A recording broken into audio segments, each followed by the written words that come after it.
আন্দোলনকারীদের ডাকা অসহযোগ আন্দোলনে উত্তাল দেশ। সকাল থেকে দেশের বিভিন্ন স্থানে বিক্ষোভ মিছিল নিয়ে নামে আন্দোলনকারীরা। এ সময় ছাত্রলীগ, আওয়ামী লীগ নেতাকর্মীরা মুখোমুখি অবস্থানে দাঁড়ায়। উত্তেজনার এক পর্যায়ে হয় সংঘর্ষ। অনেক জায়গায় আওয়ামী লীগের কার্যালয় ভাঙচুরের পর হয় ধাওয়া পাল্টা ধাওয়া। এ সময় ইটপাটকেল নিক্ষেপ সহ লাঠিসোঁটা নিয়ে নামে দুই পক্ষই।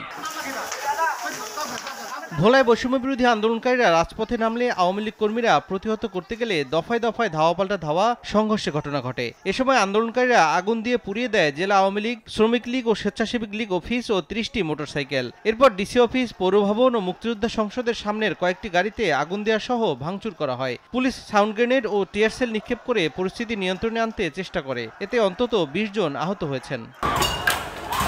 কিশোরগঞ্জেও তাণ্ডব চালানো হয়। জেলা আওয়ামী লীগ অফিসের আসবাবপত্র ভাঙচুর করে আগুনে পুড়িয়ে দেয় বিক্ষোভকারীরা। একই সময় গরমপট্টি এলাকায় জেলা আওয়ামী লীগের যুগ্ম সাধারণ সম্পাদক সৈয়দ আশফাকুল ইসলামের বাসায় হামলা ও অগ্নিসংযোগ করা হয়। এছাড়াও সাবেক রাষ্ট্রপতি মোহাম্মদ আব্দুল হামিদের বাসভবনেও হামলা হয়। পুলিশ ফাঁড়ি সহ বেশ কিছু স্থাপনাতেও তাণ্ডব চলে। পুলিশ হামলাকারীদের রুখতে টিয়ার সেল, রাবার বুলেট ও সাউন্ড গ্রেনেড নিক্ষেপ করে। ১০০ গ্রাম রাঁধুনি হলুদ বা মরিচের গুঁড়ার সাথে 2টি এবং ২০০ গ্রামের সাথে 4টি রাঁধুনি স্বাদ মিশালি ফ্রি।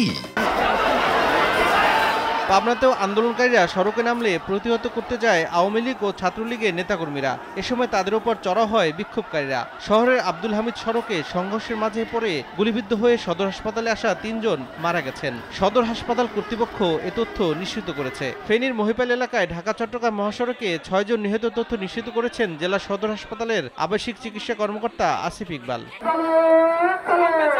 বরিশালও বিক্ষোভকারীরা রাজপথে অবস্থান নেয়। এ সময় ঢাকা-বরিশাল মহাসড়ক অবরোধ সহ নগরের সিএনবি রোডে আওয়ামী লীগ অফিস ভাঙচুর করা হয়। অফিসের মালামাল রাস্তায় ফেলে দেয়া হয় আগুন। ভাঙচুর করা হয় অ্যাম্বুলেন্সও। সংঘর্ষে ১২ নম্বর ওয়ার্ড আওয়ামী লীগের সভাপতি নিহতের তথ্য নিশ্চিত করেছে সদর হাসপাতাল কর্তৃপক্ষ।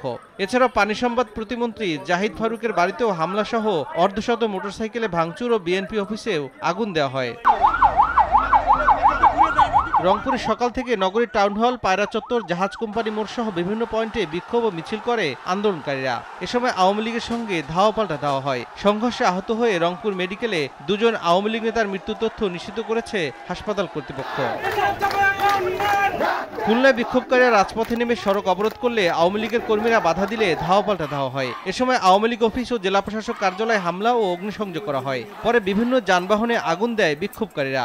দফায় দফায় সংঘর্ষে আহত হন কয়েকজন।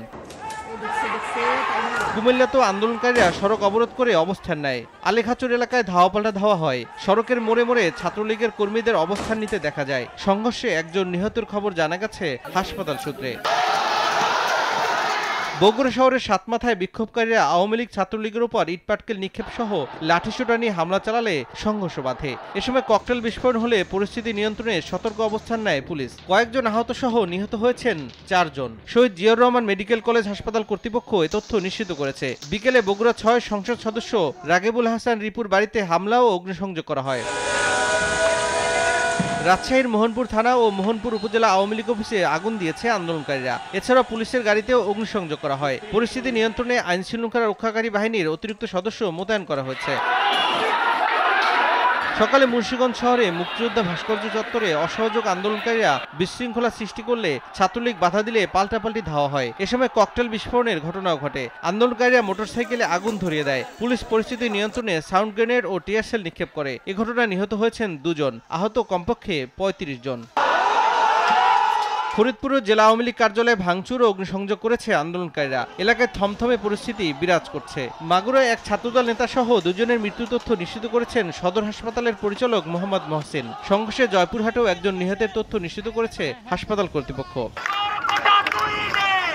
পুলিশ, ছাত্রলীগ ও আন্দোলনকারী ত্রিমুখী সংঘর্ষে চট্টগ্রাম রণক্ষেত্রে পরিণত হয়। নিউ মার্কেট এলাকায় চলে মুহুর্মুহু গুলি ও টিয়ার সেল নিক্ষেপ। দুপুরের দিকে সরকার দলীয় নেতাকর্মীদের সমাবেশ করার কথা থাকলেও সহিংসতায় তা পণ্ড হয়। পরিস্থিতি নিয়ন্ত্রণে পুলিশ গুলি ছুড়লে গুলিবিদ্ধ সহ সংঘাতে আহত হন বেশ কয়েকজন।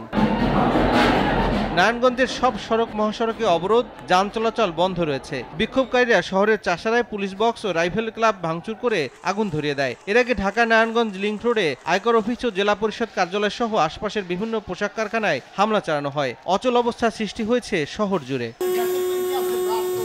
টাঙ্গাইলে পূর্ব নির্ধারিত ঘোষণা অনুযায়ী অসহযোগ আন্দোলনকে কেন্দ্র করে আন্দোলনকারীদের বিক্ষোভ মিছিলে ছাত্রলীগ হামলা করে। এতে একজন গুলিবিদ্ধ সহ কমপক্ষে 10 জন আহত হয়েছেন। এ সময় বিক্ষুব্ধরা জেলা আওয়ামী লীগ সাধারণ সম্পাদক ও সাবেক এমপি জোহাইরুল ইসলামের ব্যক্তিগত গাড়িতেও আগুন দেয়। গাজীপুরের শিববাড়িতে ছাত্রলীগ প্রথম থেকে আন্দোলনকারীদের বাধা দিতে অবস্থান নিয়ে থাকতে দেখা যায়। পরবর্তীতে আন্দোলনকারীরা ধাওয়া দিয়ে ছাত্রলীগের কর্মীদের হটিয়ে ঢাকা ময়মনসিংহ মহাসড়ক সহ জয়দেবপুরের আঞ্চলিক সড়ক অবরোধ করেন।